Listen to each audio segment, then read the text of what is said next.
За сурвалжлагчийн асуултанд жуулчид танаа сайхан оронд ирсэнд баяртай байна. За хүмүүс нь зашлимтгой юм гэсэн хариултыг инээмсэглэн хэлдэг. Гэтэл зарим жуулчдын сэтгэл зурагтаар үзүүлсэн шиг сайхан байдаггүй нь интернет ухаж үзвэл харагдана.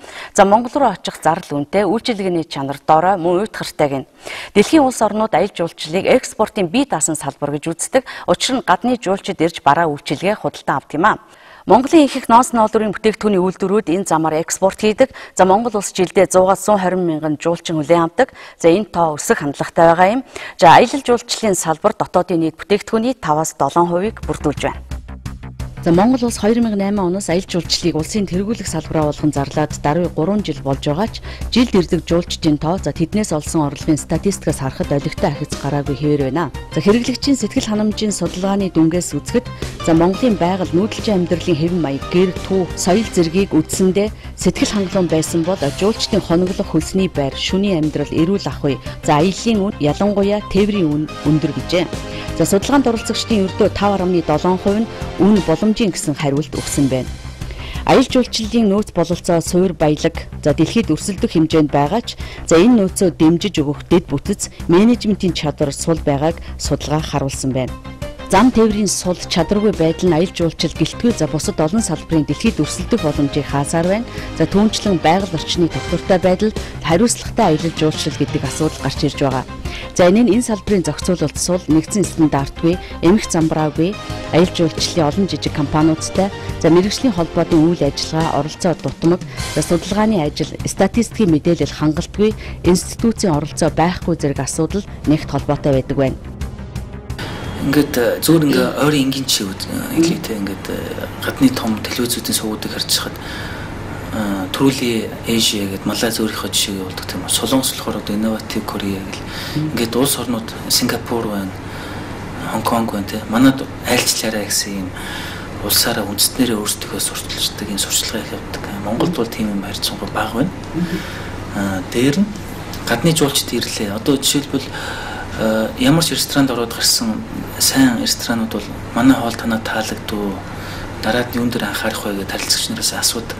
Гэтэл яг Монгол улс маань багаараа бол олон улсын жуулчдаас бол ингэж асууж сураагүй байна л да. Яг гадных нь хаяа хийдэг. Тэгэхээр би эндээс юу хэлэх гэдэг нь вэхээр Монголд нэг тийм үндэсний компани ч юм уу байгуулга бол хэрэгтэй. Эдгээр нь юу хийх ёстой вэ гэвэл гаднаас ирж байгаа жуулчдаас санал асуулах хэрэгтэй. Таны сэтгэл ханамж юу вэ? Юун дээр анхаармаар байна? Бүр системтэй асуугаад жил болгон ингээ харьцуулаад явж байгаа хэрэгтэй юм шиг. Аялжуулсан бүтээгдэхүүн зарим очиж одоо бүтээгдэхүүн гэдэг үндэсний хаалга байна. Эдгээр одоо эзэнчсэн холбогдолтой маш авах байдаг гэж боловч тэр нь одоо Монгол бид одоо жинсэн одоо бүртээд таньсан анхны газар ч гэдэг юм уу тийм хүмүүс зорж очиж зураг авах буцах тийм аялжуулсан бүтээгдэхүүн хүмүүс байна. Энд анхаарах хэрэгтэй гэж байгаль шүүмжлэлтэй тийм бас онцлог учраас Томас хэлдээс одоо харин орсон төсөл их тэр төсөл хийхэд тамаас Америкт болоод хөрөнгө яалт ирж байна. Төсөл жигсаалтанд оролцоод одоо энэ сурвалж ажиллаж ирсэн ажил тамаас Америкт болоод гарсан тогтоол гарсан. Тэр нь бас ямар ч юм салбар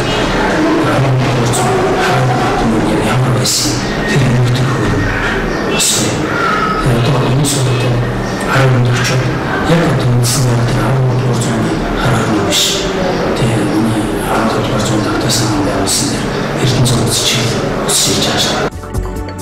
Түүнчлэн энэ салбарынхны өөрсдийн зохион байгуулалтгүй байдал бас нэрмээс болж байна. Уг нь Монгол соёлыг дэлхийд таниулж байгаа утгаараа аялал жуулчлалын даяаршиж байгаа өнөөгийн нөхцөл үндэсний аюулгүй байдлыг баттгахад чухал үүрэг гүйцэтгэж байгаа нь л гэвч нэг уулын мухар сахиж аваад бие биенээсээ өрсөн үнэ буулгаж тэр хэрээр чанараа унгаж буй довын сэтгэлгээ нь нийт салбарынхаа нэр хүндийг унгаж өрсөлдөх чадварыг дороотуулж байгаа юм.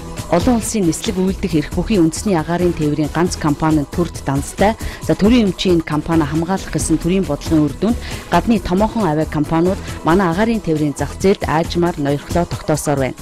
Аялал жуулчлалын салбарыг байвуулж байгаа агаарын тээврийн үйлчилгээнд ийхүү өрсөлдөөн бий болгож үнийг бууруулах замаар ирж байгаа урсгалын эрчийг нэмэх шаардлагатай байгааг судлаачид хэлдэг. ММА бодсон аялал жуулчлалын олон компаниудын амбицийн эсрэг үндэсний өрсөлдөх чадварын эрх ашигыг сөргүүлэн тавьсан төрийн бодлого улс агаар мөрд хэрэгтэй байна. аялал жуулчлалын салбар дээр компанид бол хэтэрхий ингээд задгаа тархаа бутархаа болчих. Би энтэйг өрсөлддөг, үнэ онгодог, тэгээд чанараа болгодог.